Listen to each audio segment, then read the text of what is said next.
Ok, Davi, vamos começar, né? Já fazem 10 minutos que a aula deveria ter começado, então já vamos adiantar logo. Na última aula, a gente vinha falando sobre o renascimento científico, tá bom? Falamos sobre as circunstâncias que levaram ao início desse período histórico, né? Falamos sobre a questão do comércio no mar Mediterrâneo, sobre o encontro de culturas na Península Itálica, né? Falamos sobre o mecenato, né? O apoio que era dado pelos mais poderosos, né? Pelas pessoas assim que tinham uma melhor condição financeira aos artistas e aos cientistas, né? E começamos a falar também de alguns dos cientistas mais reconhecidos dentro do contexto do Renascimento científico, tá bom? Na aula passada a gente falou. Opa, peraí, deu uma travadinha aqui. Opa, destravou. Não, não destravou não.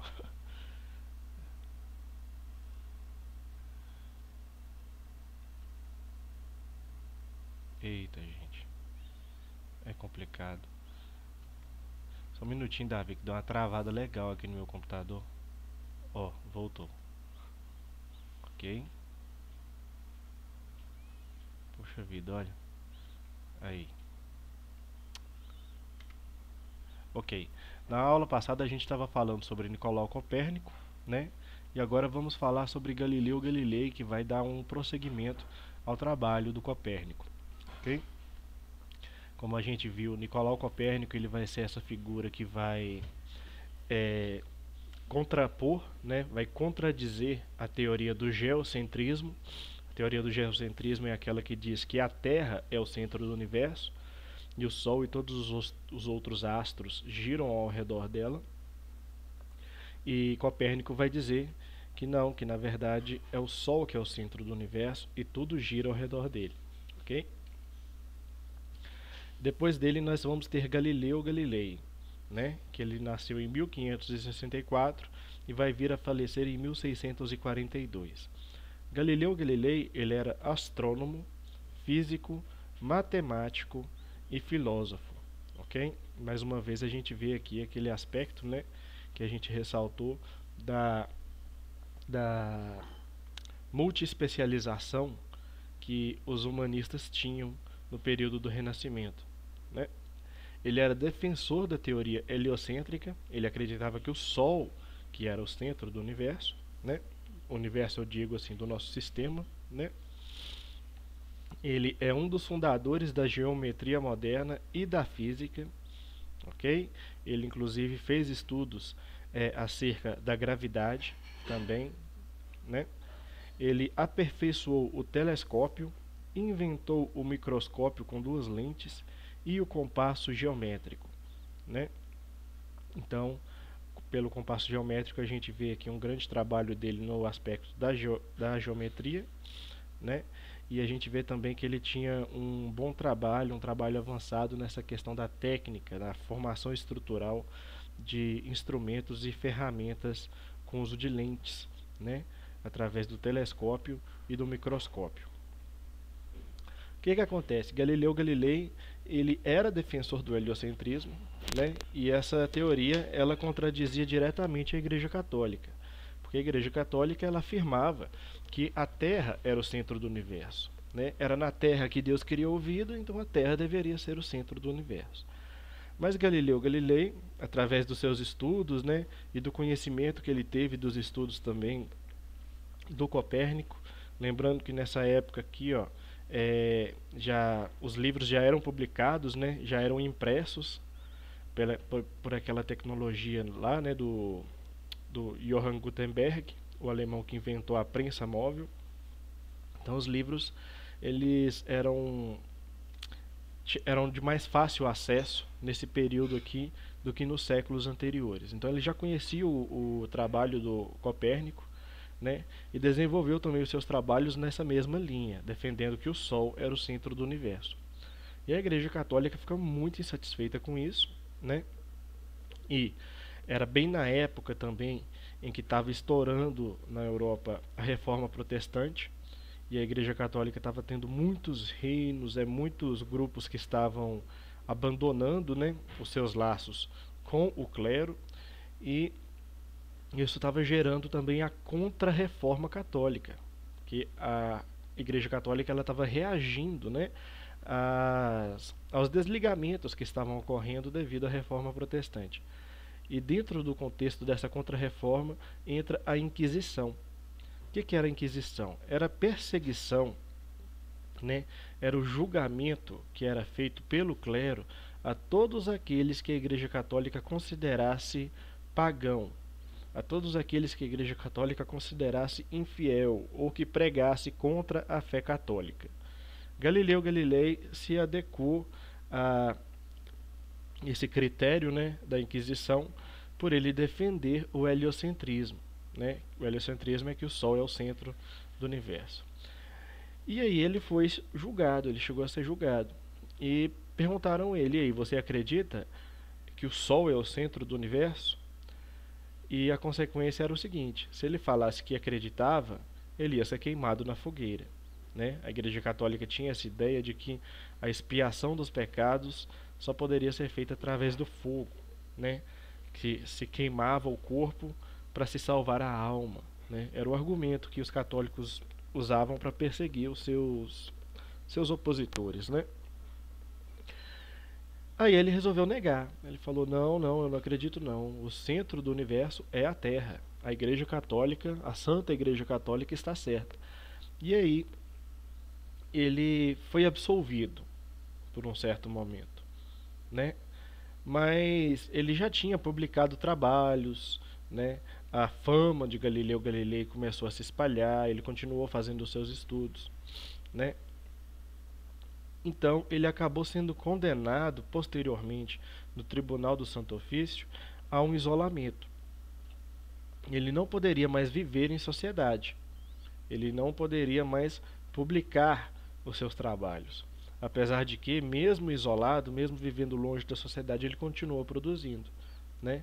Então, depois de alguns anos, em 1642, ele acabou vindo a falecer já idoso, cego e vivendo sozinho, mas com uma série de trabalhos, né, dentro da moradia onde ele estava habitando.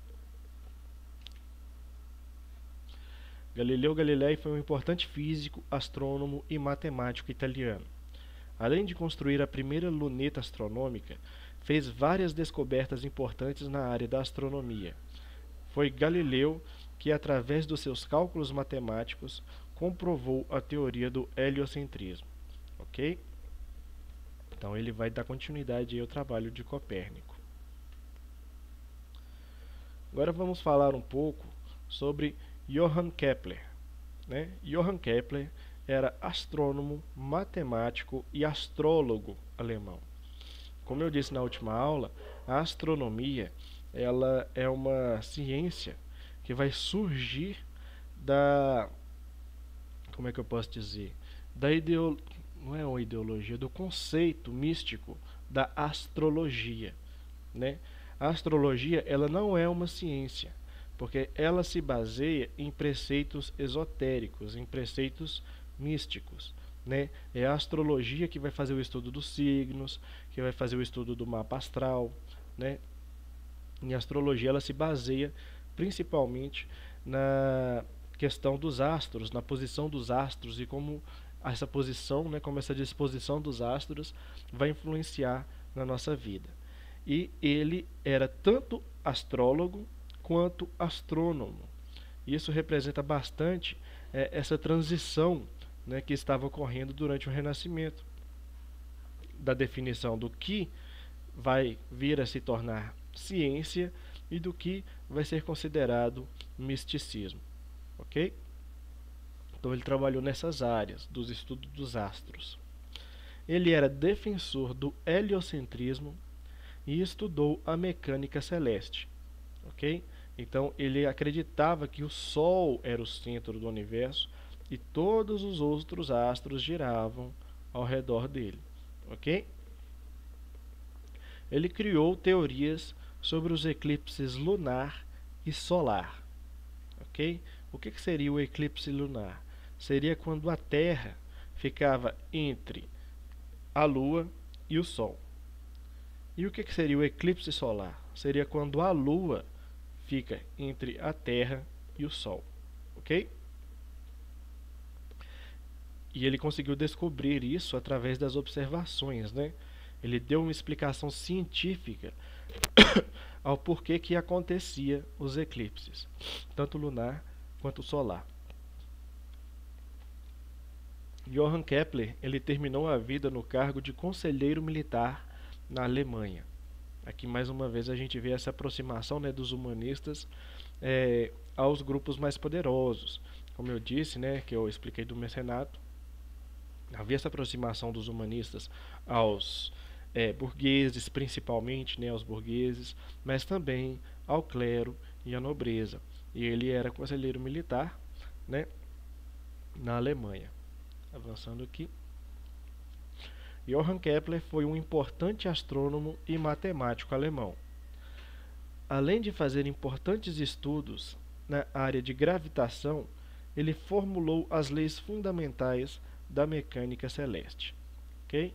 Então ele vai ser um desses principais humanistas, né, principais cientistas, a definir como que os astros se organizavam, qual que era a mecânica deles, quanto tempo que cada astro levava para dar um giro, né, ao redor do Sol, né?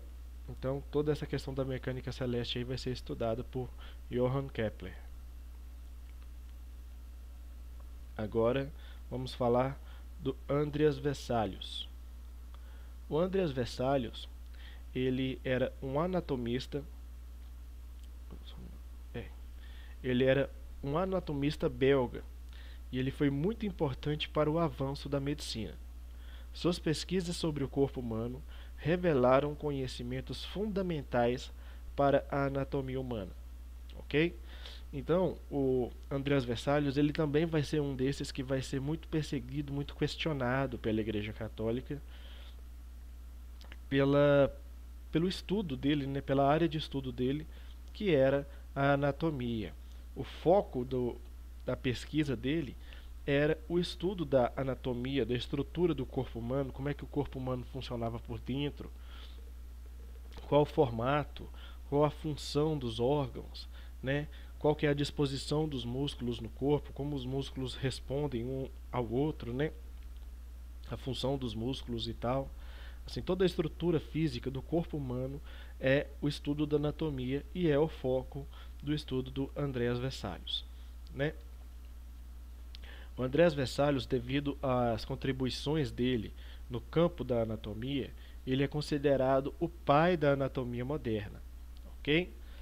Assim, ele foi um dos principais cientistas, né, a propagar os conhecimentos dessa área científica, né, que é a anatomia. Ele estudou anatomia e fisiologia humana, dissecando cadáveres.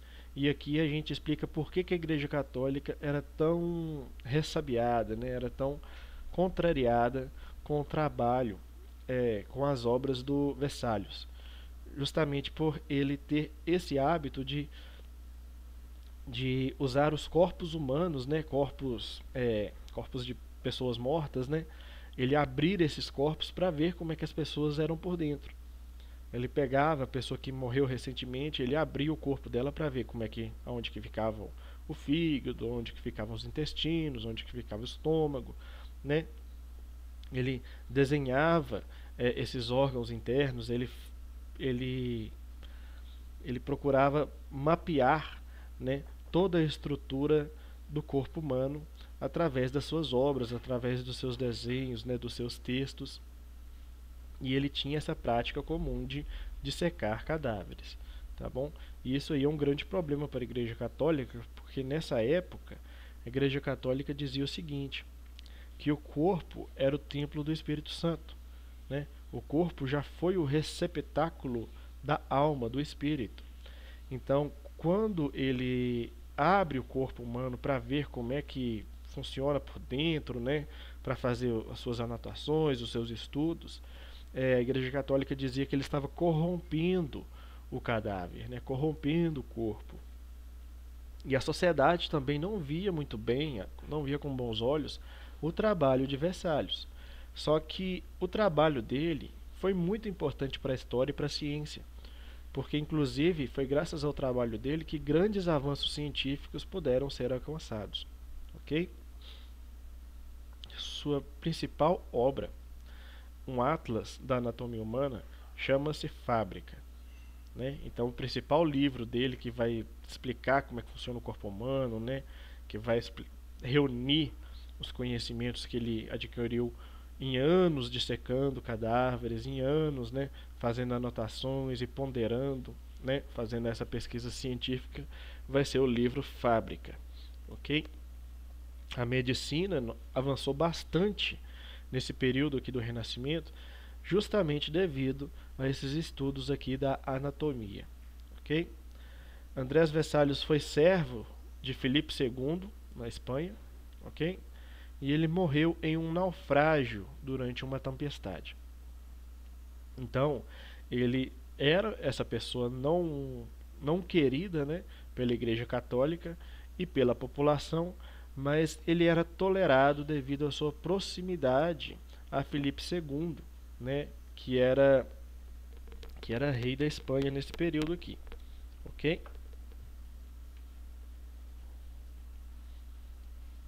Agora vamos falar de Leonardo da Vinci.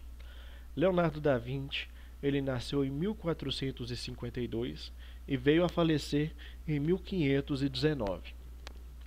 O italiano da Vinci ficou mais conhecido pelas suas obras de pintura, porém foi de grande importância seus estudos científicos, principalmente nas áreas de hidrostática, engenharia e matemática. Hidrostática é a forma como a água se comporta, né? Por exemplo, Leonardo da Vinci viveu um tempo em Veneza, né? E em Veneza existem aqueles longos canais de água, né? Por onde passavam embarcações e dessas embarcações eram levados as mercadorias, né? Que seriam comercializadas. Atrasado? Dei uma atrasada. Oi, Luiz. Bom dia. Bom dia. Deixa eu colocar sua presença aqui.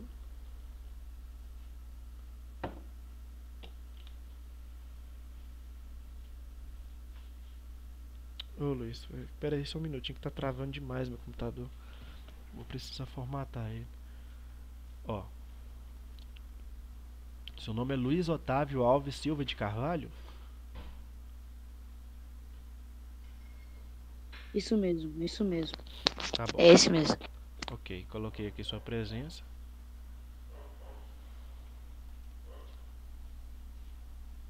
Esse computador aqui tá travando, meu Deus.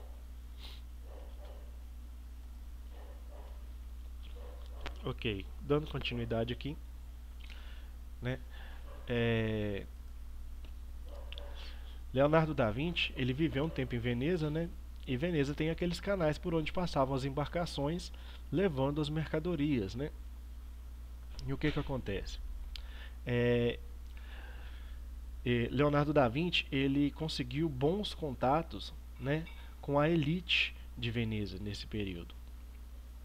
E a elite contratou ele, sabendo dos conhecimentos dele, né, para que ele construísse uma ponte que funcionasse da seguinte forma: era tipo uma represa, né? Havia uma ponte, não era uma ponte, como é que eu posso dizer? Havia tipo um bloqueio, né, que impedia que a água passasse, ok? A certa medida, quando a embarcação chegava até tal ponto, ele fechava essa portinha, né, e fazia com que a água, o fluxo da água do canal diminuísse, e assim o nível do navio baixasse, né? Ele ficasse mais baixo, porque a água abaixava e o navio, a embarcação, né, no caso, a embarcação ficava mais baixa, facilitando o transporte das mercadorias que estavam dentro dela, ok? Tanto para carregar quanto para descarregar. E o que acontece? Depois que o trabalho tivesse feito, né, ele abria outra porta à frente, né, que enchia novamente o local onde estava a embarcação e elevava o nível da embarcação, permitindo que ela pudesse voltar a andar, né? Então esse trabalho dele é um trabalho de hidrostática, tá bom? E ele era também um conhecido pelos seus dotes, né, pelos seus talentos em engenharia e em matemática, né? Além das pinturas, que a gente sabe, né, as pinturas famosas dele. A gente tem aqui primeiro o Homem Vitruviano, né? Abaixo do Homem Vitruviano a gente tem a pintura da Mona Lisa, né? A mais famosa pintura dele, pode-se dizer. E abaixo da Mona Lisa a gente também tem a pintura da Santa Ceia, ok? Dizem que ele pintou esse quadro procurando retratar o momento exato em que Jesus dizia que um dos seus discípulos iria o trair, né? E aí a gente vê o espanto dos discípulos, a gente vê que tem gente conversando, né? A gente vê aqui Pedro segurando uma faca, né? Afirmando que vai defendê-lo acima de qualquer coisa. A gente tem Judas, né? Segurando uma bolsa, aqui uma bolsa de moedas, né? Que seria as 30 moedas. Então toda aquela representação, né, da cultura cristã também vai ser priorizada aqui pelo trabalho de Leonardo da Vinci. Leonardo da Vinci, ele foi matemático, inventor, engenheiro e artista italiano. Aqui nas imagens a gente tem algumas das invenções, né, do Leonardo da Vinci.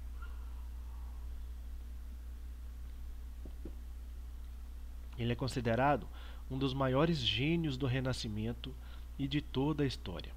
Ok? Ele avançou em estudos sobre a anatomia humana.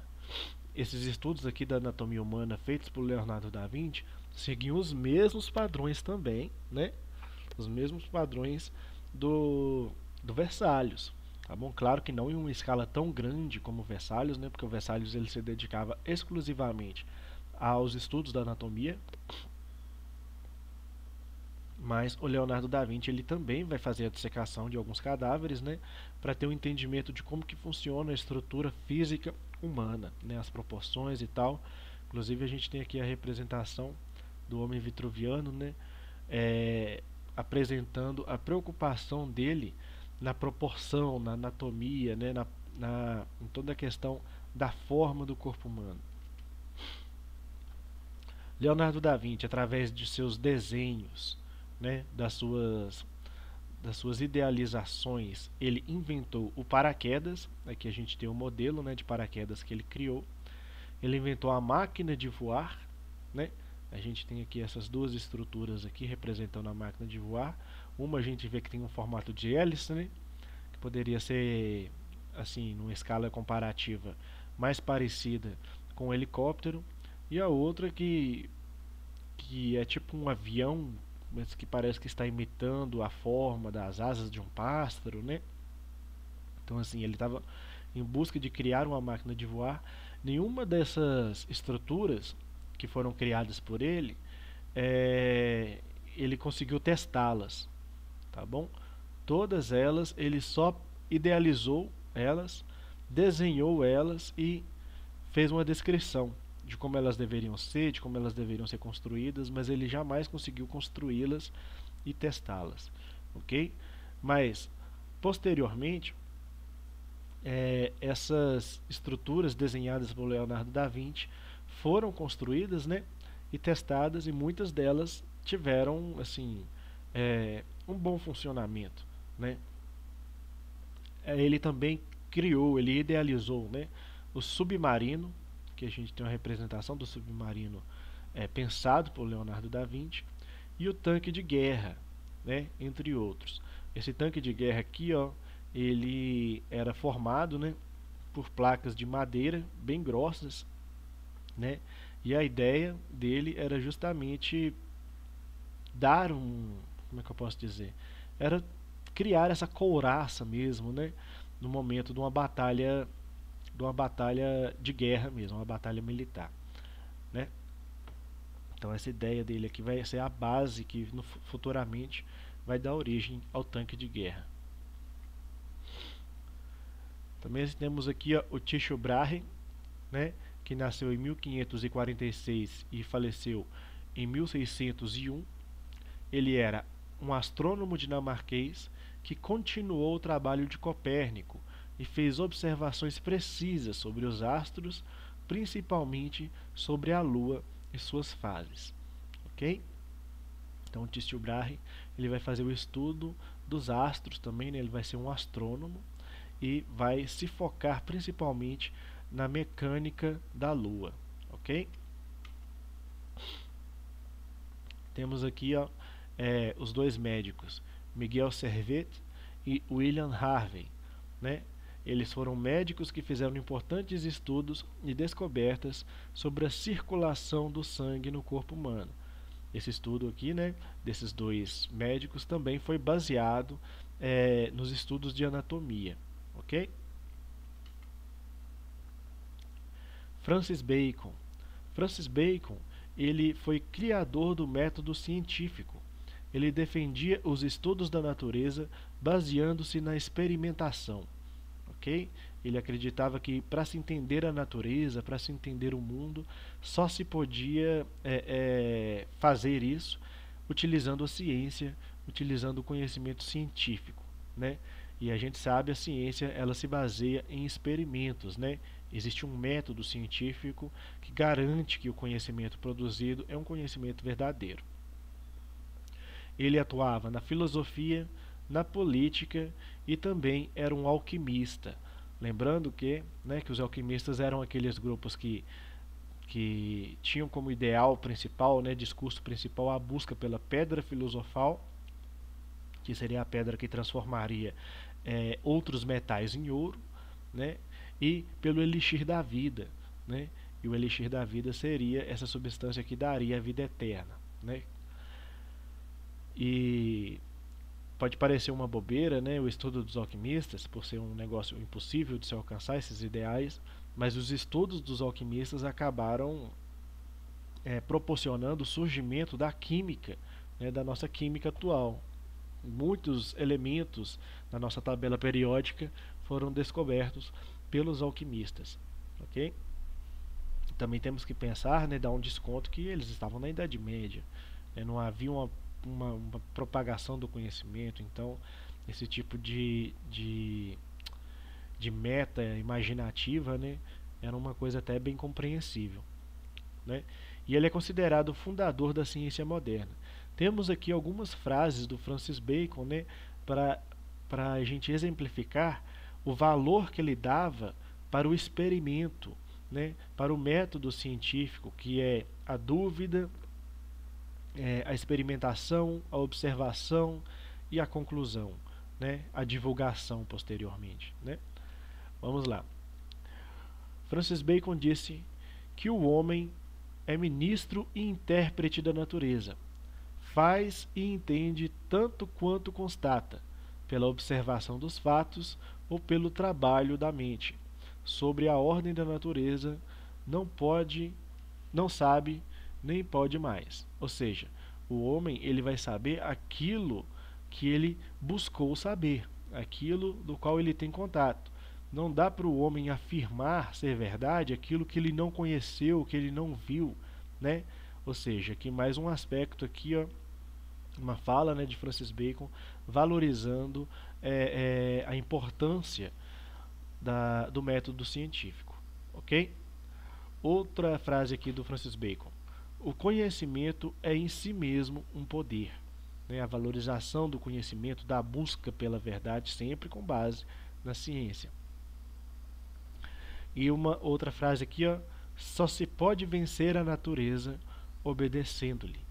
O que ele quer dizer com isso aqui? Ele quer dizer que, assim como qualquer outro animal, qualquer outro ser, né, nós também estamos submissos às leis da natureza, né, às leis do universo, às leis da física. Então a gente só pode vencer a natureza, vencer aqui no caso seria compreender, né, ter noção dos limites da natureza, a partir do momento que a gente se entende como parte integrante dessa natureza, ok? Então vamos aqui avançando. Agora, René Descartes. René Descartes, ele era filósofo, físico e matemático francês, ok? Mais uma vez aqui apresentando, né, a multifacetada, os multifacetados trabalhos, né, desses humanistas renascentistas. Ele é considerado o pai do racionalismo e da matemática moderna, ok? É considerado o fundador da filosofia moderna. Em sua obra, O Discurso do Método, ele estabelece as bases matemáticas e filosóficas do racionalismo. Racionalismo é essa supervalorização da razão, né, na busca pela verdade. Ok? Vamos ver algumas frases aqui dele defendendo esse aspecto do racionalismo.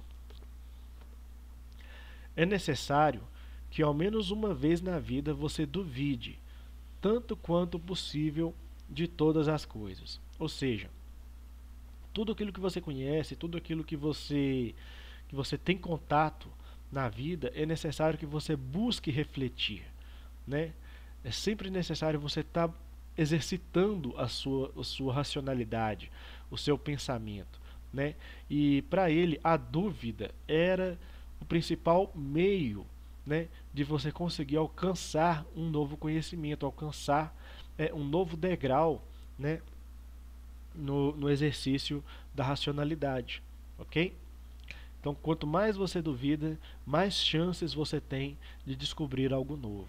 Então, é necessário que você duvide tanto quanto puder de todas as coisas, né? O pensamento aqui do Descartes. Um outro pensamento aqui dele, uma outra frase, né? Enquanto duvido de tudo que não posso duvidar, que esteja duvidando, eu sou algo que duvida. Sou algo que pensa na dúvida. Sou algo que existe por pensar. E se penso, eu logo existo, né? Então aqui Descartes ele vai mais além ainda. Ele diz, né, que a própria existência, né, que num aspecto existencial o ser humano ele é um ser pensante. E é justamente essa qualidade de pensar, né, de refletir, de racionalizar sobre as coisas, que faz o ser humano ter o seu valor existencial, né?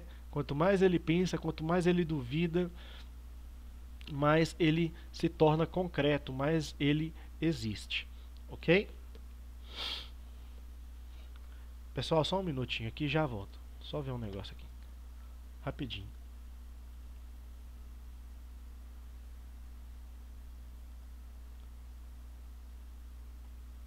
Só um minutinho, galera.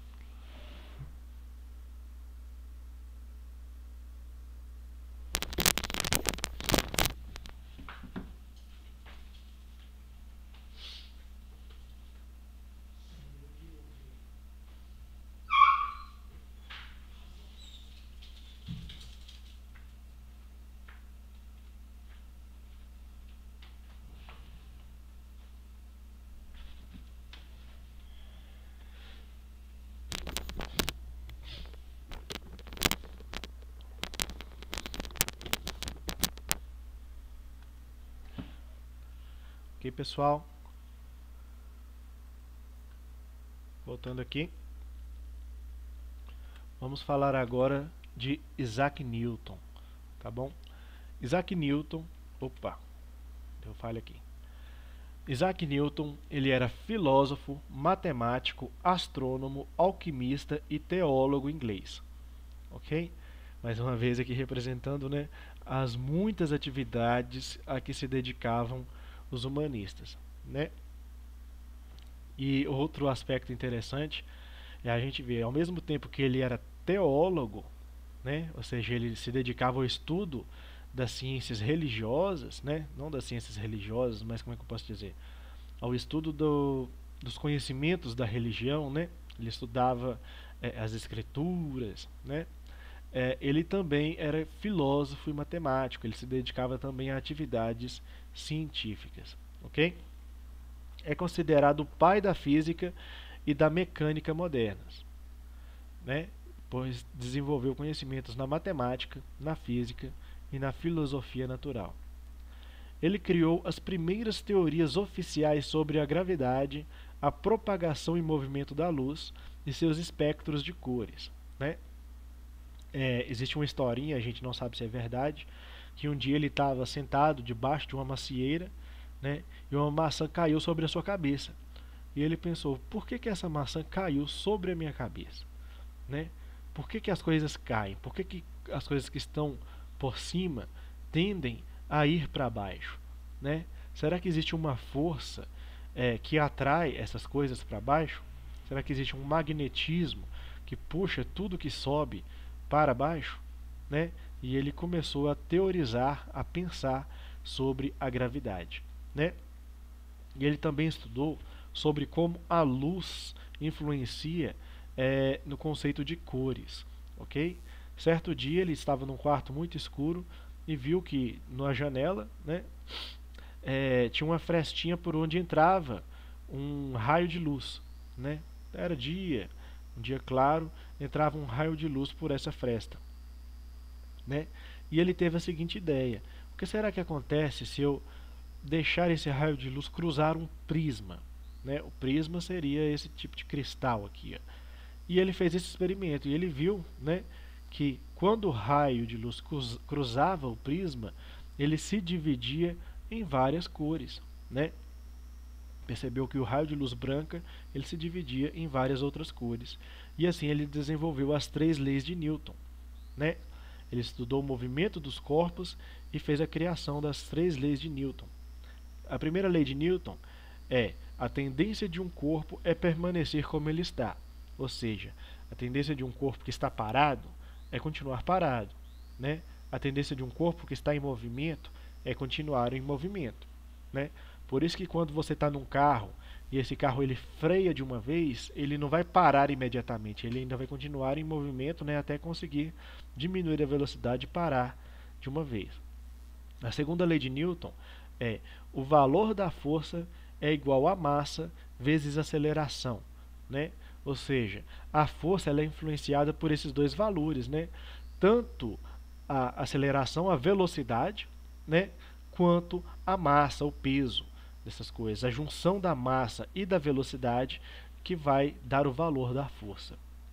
E por último, para toda ação surge uma reação de mesma intensidade, mesma direção e sentido oposto.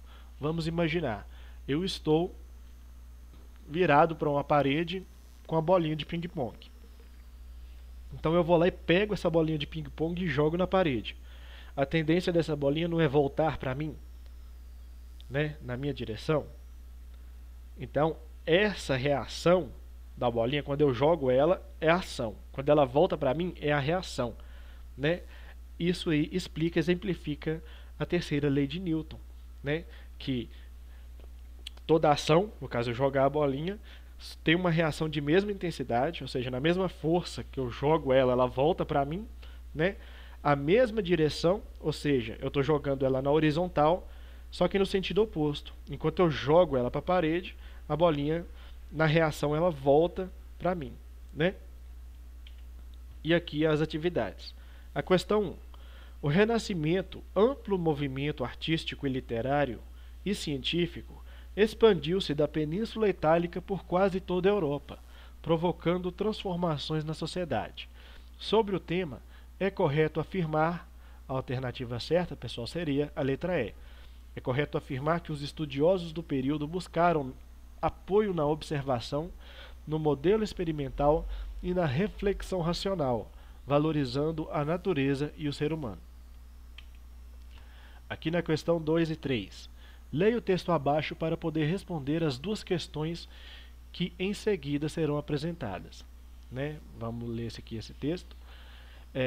Os teólogos, portanto, tinham toda a preocupação voltada para as almas e para Deus, ou seja, para o mundo transcendente, o mundo dos fenômenos espirituais e imateriais. Os humanistas, por sua vez, voltavam-se para o aqui e agora, para o mundo concreto dos seres humanos e a luta em si com a natureza, a fim de terem um controle maior sobre o próprio destino. Por outro lado, a pregação do clero tradicional reforçava a submissão total do homem, em primeiro lugar, à onipotência divina, e em segundo, a orientação do clero, e em terceiro, a tutela da nobreza, exaltando no ser humano, sobretudo, os valores de piedade, de mansidão e da disciplina. A postura dos humanistas era completamente diferente, valorizava o que de divino havia em cada homem, induzindo-o a expandir suas forças, a criar e a produzir, agindo sobre o mundo para transformá-lo, de acordo com a sua vontade e interesse. Ok? E aqui vem a questão 2.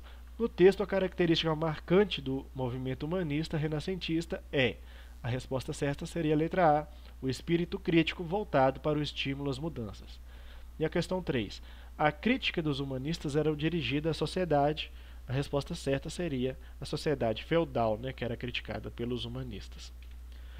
De tudo que foi explicado aqui, vocês têm alguma dúvida, pessoal? Oi, Davi. Oi, Luiz. Oi. Vocês querem fazer alguma pergunta? Deu para entender tudo? Deu para entender tudo direitinho. Beleza. Deu. Beleza, então, pessoal. Muito obrigado, tá bom? E até a próxima aula. Tá bom, Tchau. tchau. Valeu, tchau, tchau.